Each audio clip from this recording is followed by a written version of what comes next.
Hello everyone and welcome to this video. I'm very excited to film this one. It's a Q&A and I love Q&As. I do one every year and they're always really fun. It's always really neat to check in and see what you guys are curious about, and there's always little trends. This year people really want to know about the upstairs bathroom, so we'll go up there and I'll tell you all about it. People want to know about if I have any plans for outside this year, and I do.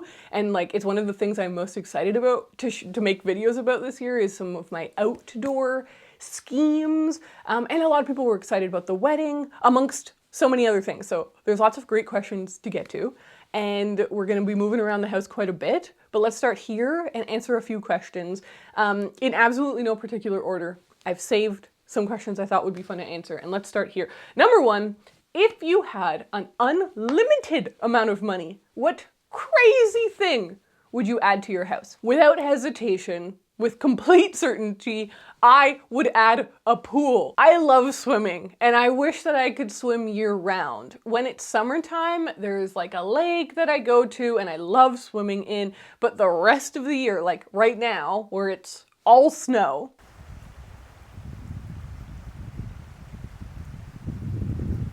I can't swim. And I wish I could swim. There's no pool near me. And so I would love my own pool. That would be so amazing. The other thing that comes to mind is just like a big sunroom. I love sunrooms. They're beautiful. And I know they're really bad.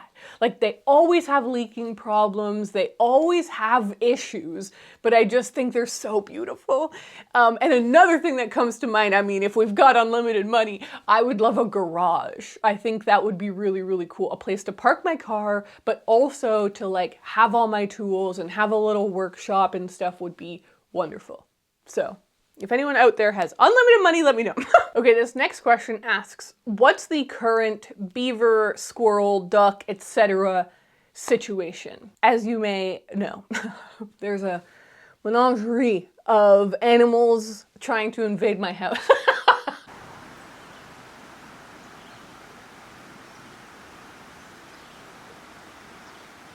I live out in the country, so inevitably there's lots of wildlife. The most exciting wildlife development is that my partner saw a bobcat literally like 5 feet away from the house. It just ran across our yard and passed the river into the woods behind my house.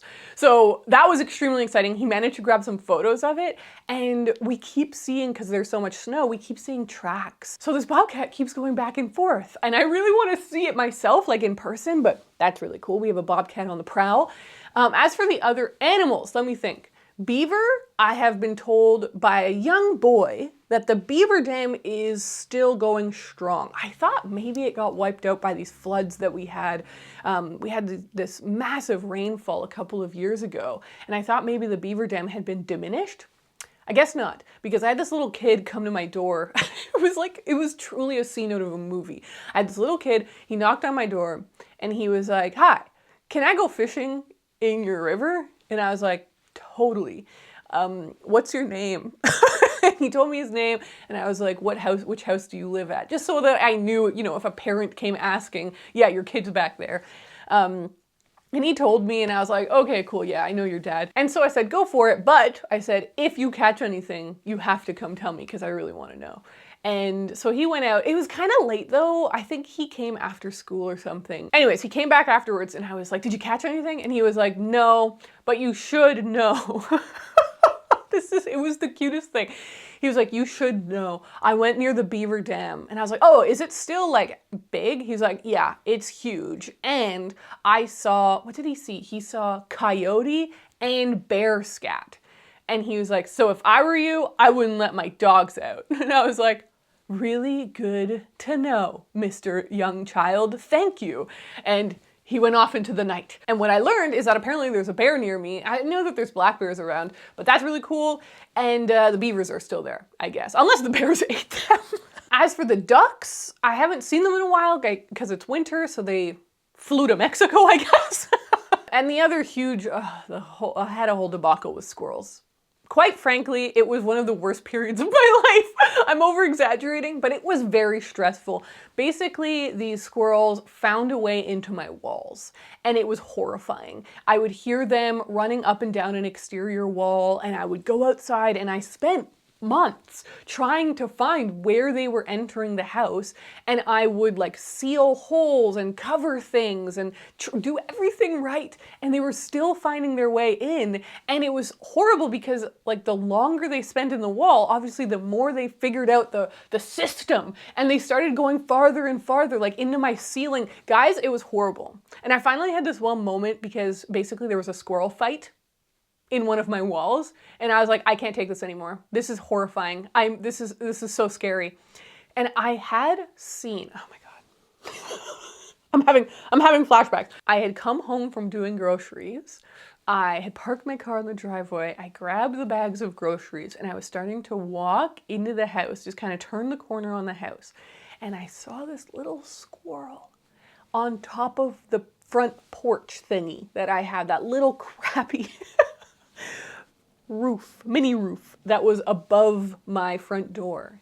And he was on there and he waved at me and he said, "You idiot, I can do whatever I want." And I went, "Oh," and he went, "Ha ha!" And he dove into some hole situation. A couple days later, I tore down the entire front porch because it was so rotted out anyways. I knew this was a job I was going to have to do eventually. Honestly, like since the day we moved in, one of the first things we said, we were like, that little front porch has got to go. But it was just one of those things where it's like, when do you do all of these things? They happen when they happen. And let me tell you, it happened.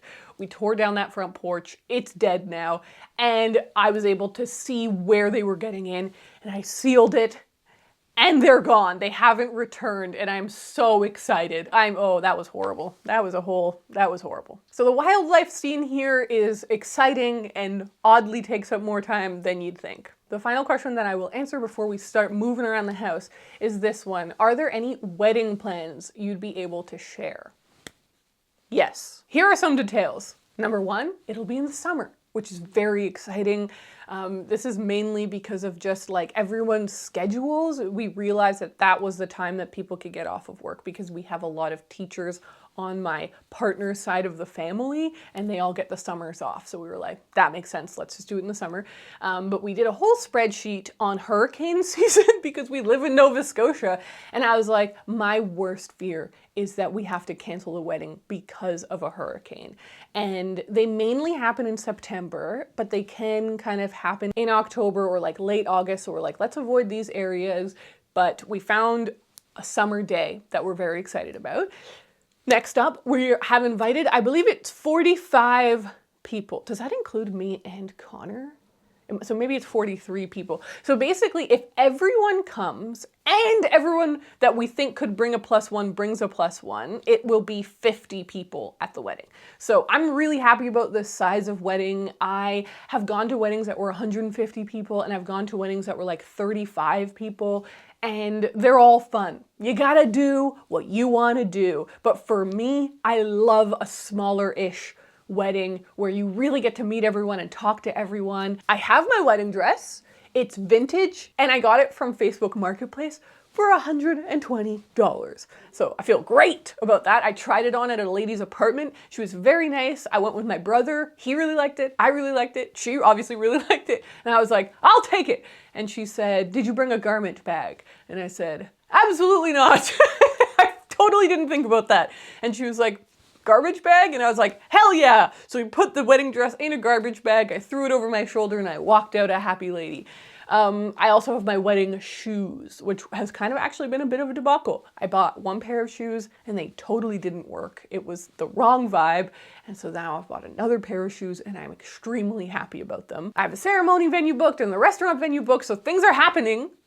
I actually am so excited. I think this is going to be the best weekend ever because I can't believe, I actually can't wrap my mind around the fact that all of my friends, all of my best buddies are gonna be at the same place at the same time.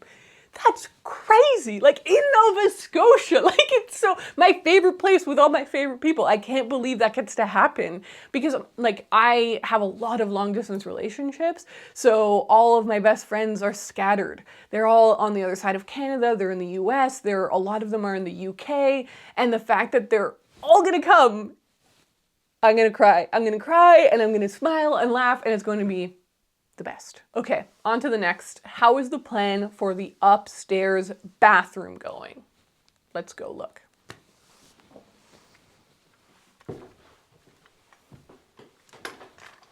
All right, everyone, welcome to the bathroom. As you can see, there has been absolutely no progress. If there had been progress, I would have told you immediately because it's the thing I'm most excited to do in this house.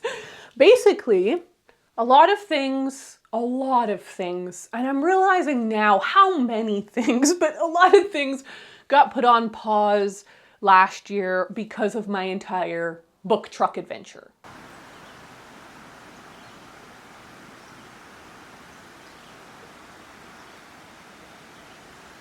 And I have no regrets because it was an awesome project and I'm really happy that I did it. But it just means that now I'm extra excited to get back to these things and make this bathroom awesome. Here's the plan, okay? I'm gonna finish the hallway and then we're moving in here. This is the next project and I'm so excited.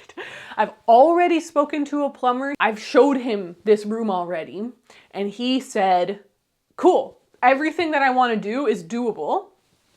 Awesome. And just for the curious, basically, this area, new shower. This area, sink. That area, bathtub. I'm so excited to have a bathtub. Wow. I'm thinking a lot of tile back here. I'm thinking a lot of built-in shelves. I'm so excited. I'm so excited. But that's where we're at. Basically, we're on the cusp of breaking ground here again. Okay, this next question makes me laugh. Have you been using a half-destroyed kitchen all this time? Or did you like build temporary shelves? This is alluding to the fact that I began destroying my kitchen a while ago.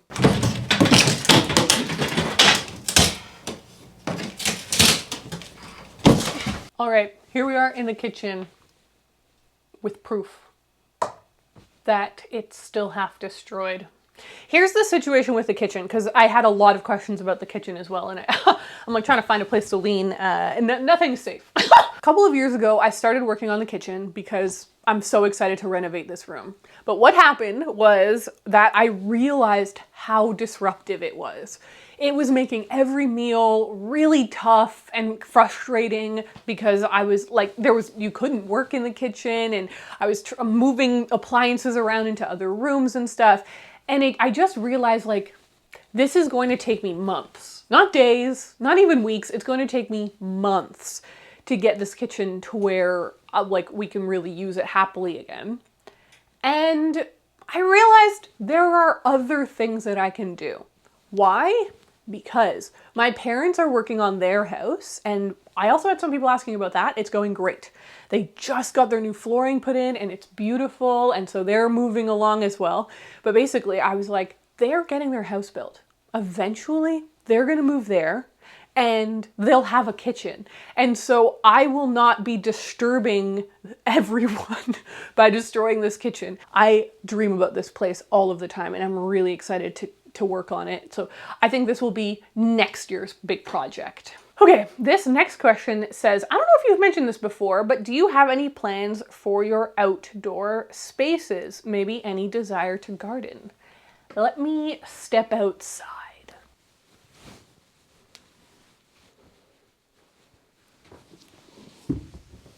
Oh my God, immediate regret. Like, look how deep this snow is. I absolutely have lots of schemes for the outside of the house. And God, even just hearing all these birds out here is low-key making me emotional. Because I'm like, I can't wait for spring. I can't wait for summer. I can't wait to just spend so much time outside. But anyways, last year my friend Kaylee visited me and she's like queen of gardening, and she planted me this tiny little garden of basil and some other things. I don't remember what they were, and I've got to ask her what they were. Something about protecting the basil. And it made me realize, like, I keep thinking about gardening like this massive thing, but I could just plant some herbs that I use and stuff. So I do want to do a little gardening, and As for animals, I really want chickens, and I've started flirting with the idea of bees. But I don't feel like I'm at a point in my life right now where I can have chickens or bees because they obviously take a lot of upkeep, and I'm doing so much stuff on the inside of the house, but I also travel a lot and I'm quite busy, so it doesn't feel like the season of life yet for that, but it's coming. It's coming. But the reason I brought you out here is because this is the location of my big dream this year. I've already thought a lot about it and I want to commit this year. I'm doing it. I'm building a tree house. Yeah, you heard me right. I want to build a tree house. Almost since I moved here, I had this idea of having a tree house out here that would sort of be like a little studio. And I think I would just love that. It would just be so much fun to have a cute little place to come out and read and write and draw and chill. I want to spend more time outside, and obviously it's so much nicer to spend time outside when you have a nice little zone to do that in. So I want to build a tree house. So we're going to be doing that this summer, and I'm over the moon excited. I'm so excited. Okay, I got to clean off my pantalones now because they are so snowy. I've brought us into the dining room because our next question takes place here. Someone said, I love the tiny room in your wall so much. Thank you. I wanted to see it now and ask if you changed it up at all. And yes, I do change it up every few months. Actually, it's one of my favorite things to have guests do. So when I have a friend staying over, I will bring out the bin full of my miniatures and I'll be like, do you want to redo the little room? And everyone wants to. And so mainly that's what changes it. But sometimes I'll just walk past it and I'm like, it's time. It's time for a little change. Here is the gallery wall in the dining room. And here is the miniature room. For Christmas, one of my friends gave me this unbelievable stained glass piano. So I set it up so that the piano could be displayed. Ah! It even has a little bench. Come on. So first I need to just take everything out. I think I want to do a little living room scene. Let's try something like... Okay, wait, I have this. I've never used it before. Let's use this. Oh my God. I even have this matching little piece. So, okay, we'll do that. Okay, I'm not sure how much this is making sense, but I'm thinking this is like a lady's dressing room or something. So she's gonna have a sewing machine and a little stool to work. And then she needs a place to sit. And here's a little cushion. Oh God. Maybe some flowers here. I have a tiny spool of thread and some books. I'll put the little spool, oh my God, it's so cute. And some books over here. I have this tiny basket I will fill up with little cushions. Place that over there. Okay, I'm gonna hang up a little painting thing, and I'm gonna hang up this little bit of thing to make it look like she has something hanging on her little thingy. Perfect. And I think next to her, she wants a little stool with some books and some little yarn. Okay, this is so cute. I think maybe a little grandma lives in this apartment. There we go. It's a little tiny bit of heaven. I love it. There we go. Okay, this next question is, how are you doing? You mentioned you were really tired in my last video. Has the Christmas break given you renewed energy? I hope you're doing well. And if so, what house project are you most excited for this year? This is such a beautiful question. And I love that every year I get someone who's like, how are you? I'm feeling a lot better.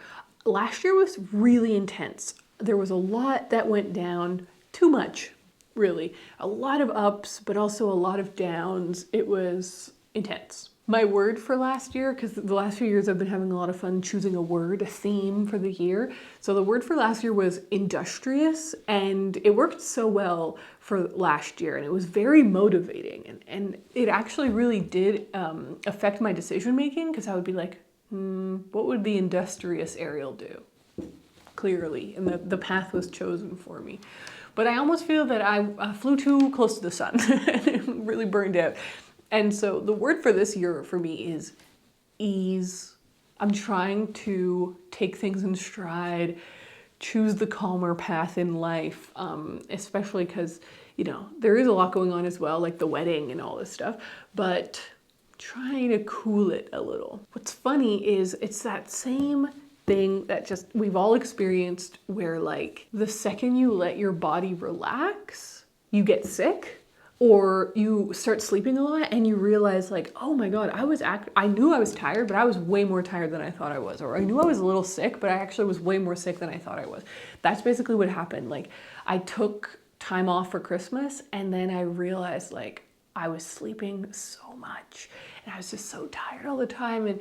And I felt like not going back to work for a lot longer than I expected. And when I finally did get back to work, I felt really unmotivated and I was like, oh boy, this is gonna take longer than I expected. So it's been a slow start to the year in many ways because I just felt like there's been a lot of recuperating going on. But I feel very lucky that I have a job that lets me do that. So that's wonderful. And the second part of that question, what is the house project I'm most excited for this year? It's probably the bathroom. The idea of having a bathroom upstairs is so exciting. Obviously we have like a toilet and a sink there, but the idea of being able to shower upstairs and like get ready there, I'm excited to have a place to really put products and have a shower and have a bath, and it's beautiful and calming, and yeah, I'm so excited for the bathroom. This next question asks, what brings you the most joy in this current phase of life? Huge question. I want to say two things come to mind right away. Maybe three things come to mind right away. The first one is a real sense of loving where I live. I have lived in so many beautiful places, and honestly, I have nearly loved everywhere I've lived because I love to lean in. I'm like, this is where I live, this place is awesome. But I always had this awareness that I was going to move, and so no matter what, I always felt like I didn't have roots. I also moved a lot as a kid, so I don't feel like, you know, I have a hometown or a place where I grew up. I grew up everywhere, which I think is really cool, and I'm not upset about that. I'm glad about it. But it just meant, again, like, I never felt like I had roots anywhere. Here, after living here for over 4 years, and knowing I'm never gonna move again, like, I'm never gonna leave Nova Scotia again, I'm like, this is awesome. The second thing that came to mind is just my relationships, you know, a classic, a classic answer, but I feel so in love with my partner. Like, I feel like we get better and better every year, which always surprises me because I'm like, we're so good. And then the next year it's even better. And I'm like, this is, wow. But I also feel so close with my brother and with my parents and with my friendships. Actually, we can kind of talk about another question that I've got here in the same vein. Any tips on keeping long distance friendships alive and well? A lot of people favorited that one, which I think is interesting because of what I was just saying, because I moved around a lot growing up and throughout my, you know, teenagehood and 20s, I made lots of friendships, but then I would move. And also because I'm an online creator, I've met a lot of people through the internet and we don't live anywhere near each other. And so most of my significant friendships are long distance. And for me, that's always been great. I feel very comfortable with that because I was an online teenager, right? So I just got used to, I loved MSN. You know, this even links to another question that I got. They're all melding together. Someone asked, as someone looking at quitting social media myself, how have you found it and is there anything you regret? A lot of thumbs up on that one as well. That question was because I stopped using Instagram. I realized that I was using Instagram as this fake tool to keep up with friends and that it's not real. I would see updates that my friends were doing, and so I felt like I was updated on things like, oh, this friend went to the beach. Oh my God, this friend got a new dog, whatever.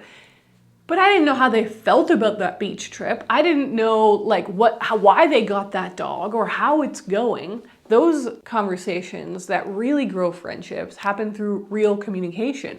And so by leaving Instagram and not using social media in that way, I text my friends a lot more and I call them. And I know that there's a lot of people that have phone anxiety, and for some people, I'm sure that you can't get over that. But I think for a lot of people, the more you practice, the better you get at it. I call my friends out of the blue. There are some people that I can't do that with, and I'll text them and I'll be like, hey, let's do a call. Are you free sometime this week? And they always are. They're like, yeah, we could call on Thursday night. And I'm like, great. And I write that in my calendar and we call on Thursday night. And there are other people that I just call. And I'm like, Claire, let's call. And this sounds a little crazy, but I actually have a note on my phone that is a list of the friends that I have phone calls with, my closest friends. And so I can look at that and be like, oh, I just called with her last week and her last week, but I haven't called her in a couple weeks. It's time to call her. And that helps me because there is nothing natural about a long distance relationship or friendship because you can't bump into them. There's very little spontaneity. And so it's a bit of admin. And that's fine if you can juggle that admin. For me, one of the main things is sending photos because I love taking photos. I take a lot of photos on my phone and stuff, but I now don't post them online anywhere. And so what I do instead is I send them to friends wildly and freely all of the time. Like with my slippers, I just texted my friend Kaylee. I was like, hey, Kaylee, look at my new slippers. Don't you love them? And we had a little chat because I knew she would particularly love them or whatever. Basically, texting has become my social media and it's so much better and so much more beautiful. And I love it when my friends text me and I love having conversations throughout the day. So that answers how leaving social media is going, great. And it answers how I keep up with long distance relationships. And it links back to the things that are bringing me joy because it's my friendships. That's the second thing. The third thing that's bringing me joy is planning this wedding. It is so much fun because it feels like a movie or like a video game. I've seen so many depictions of weddings and wedding planning in rom-coms or in novels or just through listening to family and friends with their weddings. And now it's my turn. And that's so beautiful. And it's so beautiful and fun to see how I'm doing each thing. And as we're navigating things and ridiculous situations happen.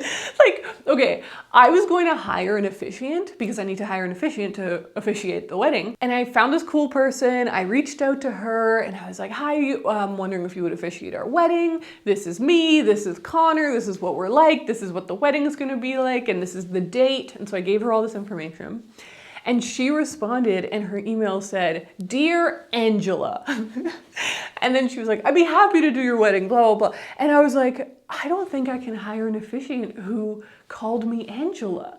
Because her job is to say my name right in front of all my family and friends. How funny is that? And so there's just all of these little mini missions and mini ideas and figuring out all of these things. The whole thing has been very fun and I'm really excited. I'm so excited for the wedding. It's gonna be such a fun day. All right, for the final two questions, let's go back to the office. Okay, here we are in the office in front of the bookshelves to answer some bookish questions because I couldn't help myself. The first one is, what's going on with the book truck these days? So, great question. It is parked in the snow.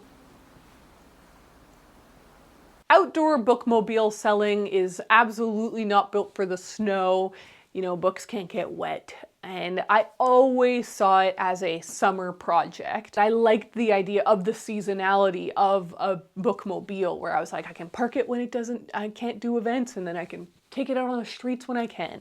So it is basically hibernating And honestly, I don't think I will be doing many events this year because of the wedding being this summer. As we get closer to the wedding, more and more things are happening, and I'm having so much fun planning the wedding that I'm just gonna focus on that. But I'll keep you updated with book truck things on the book truck Instagram, on the website for the book truck. And also, I will just mention while we're here plugging things, I have some merch that is now available online. I had some leftover tote bags and some pins, and and more mugs and t-shirts came back in stock. So if you're looking for any of the stuff from the book truck, that's online. I'll link that down below. The final question I'm going to answer is, do you have any weird and funny book recommendations? I sure do. My favorite thing to do, recommend books. By the way, if you want to hear me talk about books, I have a weekly podcast that is all about books. So I will link Books Unbound downstairs, yeah. Down in the description. It's a YouTube podcast as well, so you can watch the video version. I have 2 books I want to recommend you. The first one is Diary of a Void by Emi Yagi. This is about a woman in Japan who works in a corporate office, and she's sick and tired of all of the people in her office expecting her to do labor that is not a part of her job description. She is supposed to work on her computer and do work, but instead she keeps being given these tasks like clean the microwave and put away the coffee cups, and she's like, I can't stand it anymore. And so she decides to tell people she's pregnant, even though she's not. And she makes it up in a moment of frustration. The book tracks the pregnancy, like it's like week 2, week 14, week 38. And it's stressful because you're like, what's gonna happen at the end? Like, is she gonna steal a baby? Is this gonna be a magical realism thing where suddenly she is pregnant? It's fascinating, and it really made me think about how we treat our bodies, how other people treat us. It was really good. And then my favorite book to recommend when people want something funny and weird is Albatross by Terry Follis, a Canadian author. This is a book about a teenage boy whose life gets turned totally around when he finds out that he's amazingly gifted at golf. The plot twist is that he hates golf. He thinks golf is stupid. And so it's the question about, like, do you do the thing you're really good at, or do you follow the thing that, you know, your passion, the thing you love, even though you're not good at it. Maybe you don't have prestige and it takes a lot more work. It's such a good book. And there we have it. The final question has been answered. Thank you so much for watching. I really enjoyed filming this and answering your questions. Thank you so much to everyone who submitted questions. I'm sorry I couldn't answer all of them, but hopefully this was still a good old time. I hope you're all doing well, and I will see you in my next video. Bye!